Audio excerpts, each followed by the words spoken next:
Le goût d'entreprendre. Une émission proposée par Doris Pradal en partenariat avec la Caisse d'épargne, la Banque des entreprises et des professionnels de Midi-Pyrénées.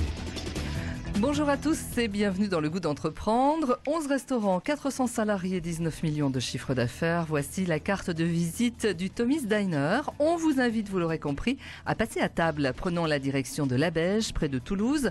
Fondé par le rugbyman Patrick Soula, le restaurant, bâti sur un modèle à l'américaine, fête ses 25 ans d'existence. Une histoire de famille, puisque Patrick, le papa, cède tout doucement la place à son fils Tommy. Il est avec nous dans Le Goût d'entreprendre.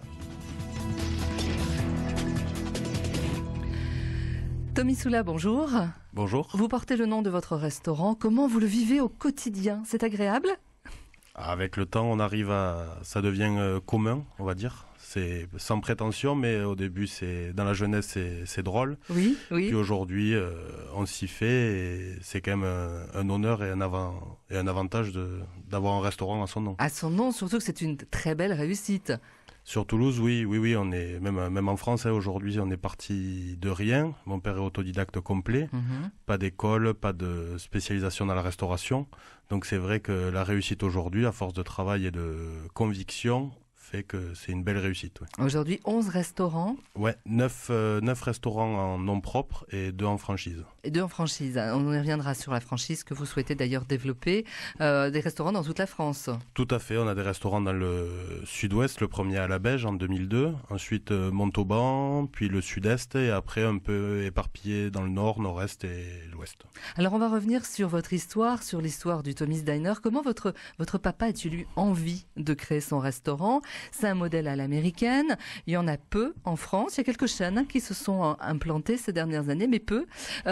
Pourquoi une idée de resto à l'américaine?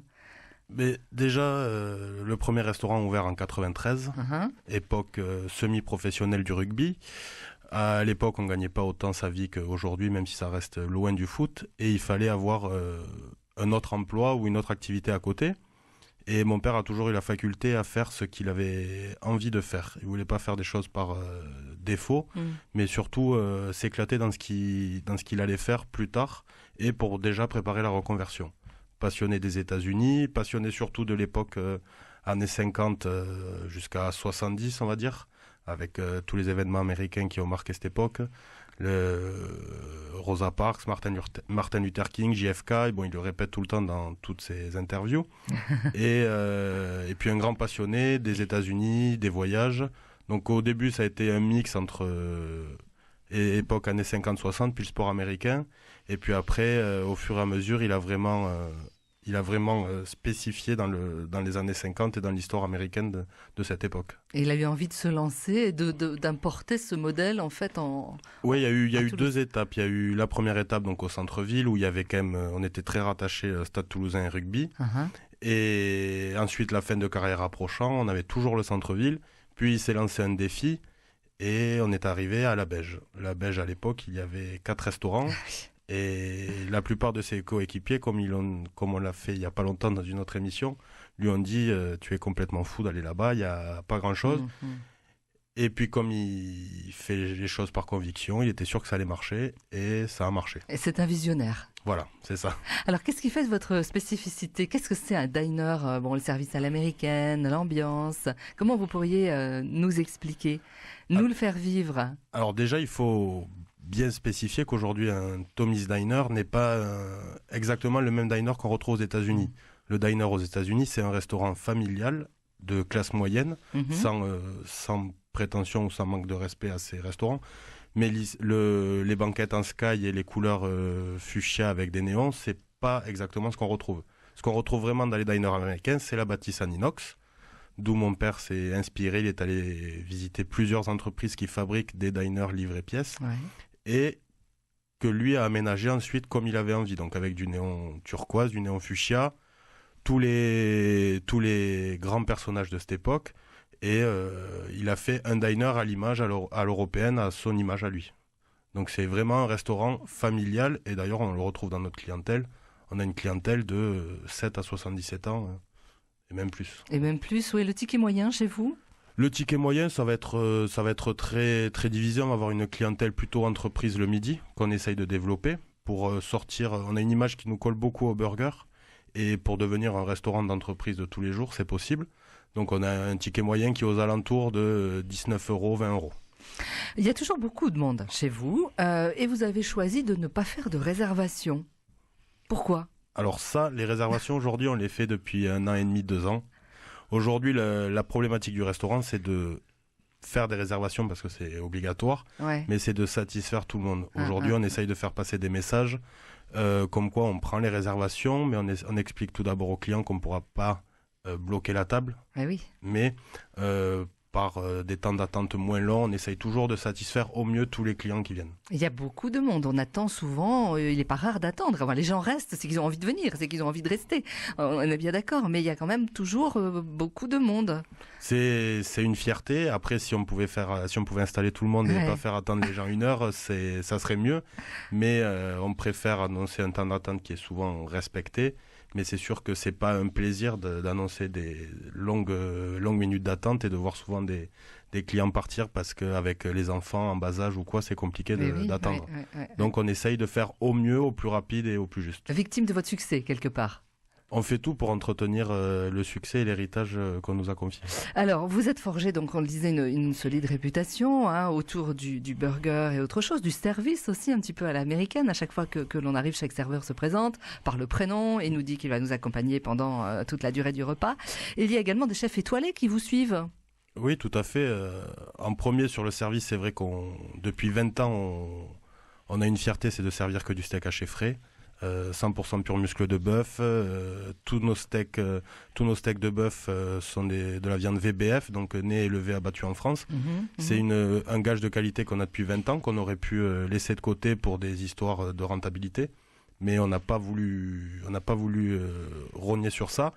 Et ensuite, oui, chef étoilé, on est toujours dans la recherche de l'authenticité et de la qualité en gardant en mémoire qu'on est un restaurant familial et il faut garder des prix attractifs. C'est ça, voilà, vous pouvez pas sortir un burger à 30 €, c'est pas possible. Non, pas du tout. Donc c'est pour ça que Michel Saran, qui a fait son 3e burger cette année, à chaque fois part du principe qu'il prend nos produits, il ne fait pas un burger qu'il peut reproduire dans un restaurant. Il prend les problématiques qu'on a nous, d'envoi, de production, de volume, de savoir-faire de nos équipes. On n'a pas des meilleurs ouvriers de France dans nos cuisines. Et avec le volume, il faut qu'on puisse servir le même burger et de qualité. Donc il prend toutes nos contraintes en compte. Et à chaque fois, il travaille surtout sur une sauce dont il a le secret. Sur les 3 burgers qu'on a eus, les sauces ont toujours été exceptionnelles, ont toujours fait la différence. Et puis avec des petits ajustements et toujours des produits de qualité, on a toujours choisi des produits AOP ou AOC. Donc on choisit toujours le top qualité. On arrive à faire un burger qui peut plaire au plus grand monde et surtout à un prix attractif. Donc là, le burger 25e anniversaire aujourd'hui à 14,90 € avec un steak haché charolais 150 grammes, du pain boulanger, une salade jaune pousse, une sauce maison, une rosette AOP. Voilà, on essaye de trouver la meilleure qualité au meilleur prix. Tommy, aujourd'hui, c'est vous qui êtes aux commandes, plus ou moins. Votre papa va passer à autre chose, c'est ça? Donc, il vous laisse en fait le bébé. Il vous laisse 11 restaurants, 400 salariés. Qu'est-ce que vous allez changer? Alors, pour moi, aujourd'hui, je suis revenu dans l'entreprise depuis 2 ans. J'ai fait mes armes ailleurs, plus jeune. Dans la restauration? Toujours dans la restauration. Depuis l'âge de 15 ans, je travaille dans la restauration. J'ai fait mes armes aussi dans un grand groupe avec les contraintes et la rigueur que ça implique sur de la gestion de ratio et de rentabilité. Et je suis revenu il y a 2 ans. Aujourd'hui, j'ai pris la direction de celui de la Beige avec pour projet de redévelopper la marque et de redynamiser la marque sur la région en voulant la mettre en avant et à la place où elle doit être dans la région toulousaine. Et dans le futur, peut-être prendre la suite, mais déjà celui de la Beige, c'est un gros bébé qu'il faut bien entretenir et c'est une petite entreprise à lui tout seul. Bien sûr, oui, tout à fait. Que vous ont appris vos expériences précédentes en restauration ? Ça m'a appris à forger mon caractère, mon management, à développer mon tissu social, mes relations propres, certes qui étaient facilitées parce que j'ai quand même un père dont j'ai la chance qu'il ait connu sur Toulouse. Ouais, c'est ça, il y a beaucoup de relations, mais j'ai important, réussi bien à sûr. me tisser mon propre réseau et à développer, même au sein des relations qu'avait mon père, mon réseau propre. Et du coup, aujourd'hui, j'essaie de le mettre en application pour mettre le Tomiz à Toulouse et bien sûr à l'extérieur, vraiment en avant sur la scène médiatique, on va dire. Donc peut-être de nouvelles ouvertures sur Toulouse? On cherche depuis longtemps, il faut être patient. Aujourd'hui, il y a déjà celui de la Bêche qui est gros et qui est un beau bébé, comme je le répète. Et si l'opportunité se présente, oui, pourquoi pas. Mais c'est des projets qui sont depuis longtemps dans les tuyaux. Vous êtes quel type de manager au quotidien avec vos équipes? Alors on est très, très, très dans le management à l'américaine, on va dire. Ouais, Très c'est-à-dire? proche des équipes. Beaucoup de comment dire, mettre vraiment en avant nos équipes parce qu'aujourd'hui j'ai la chance d'avoir 60 employés à la Belge, 60, ouais. entre Ouais. 50 et 60 suivant les grosses semaines. Et aujourd'hui, sans les équipes, on peut rien faire. On peut pas faire nos volumes, on peut pas asseoir une qualité opérationnelle élevée. Donc oui, aujourd'hui, moi je suis un capitaine qui drive, mais c'est surtout les équipes qui sont au centre et qu'il faut récompenser pour leur bon travail de tous les jours. Et arriver à les garder? Tout à fait, tout à fait. Difficile? Compliqué, parfois? Honnêtement, non, on a la chance d'avoir une équipe qui est par des petits gestes, par un management plutôt participatif et beaucoup moins directif, par être assez proche tout en restant dans mon cadre de directeur. J'arrive à avoir une bonne branche étudiante qui vient, qui reste, qui se plaît et qui ensuite fait son chemin une fois que les études sont terminées.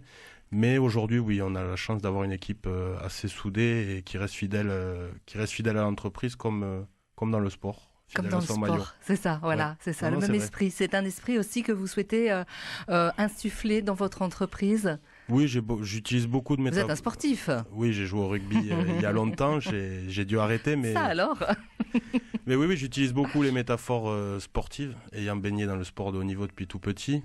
C'est des choses qui me parlent. Moi, je parle que de choses qui me sont familières. Je ne vais pas essayer de révolutionner avec des choses que je ne connais pas. Donc oui, j'utilise les mêmes métaphores sportives de capitanat ou de responsabilité ou d'amour d'uniforme ou du maillot pour fidéliser les équipes. Tout à fait. Vous restez avec nous, Tommy? Oui, pas de À tout de souci. suite.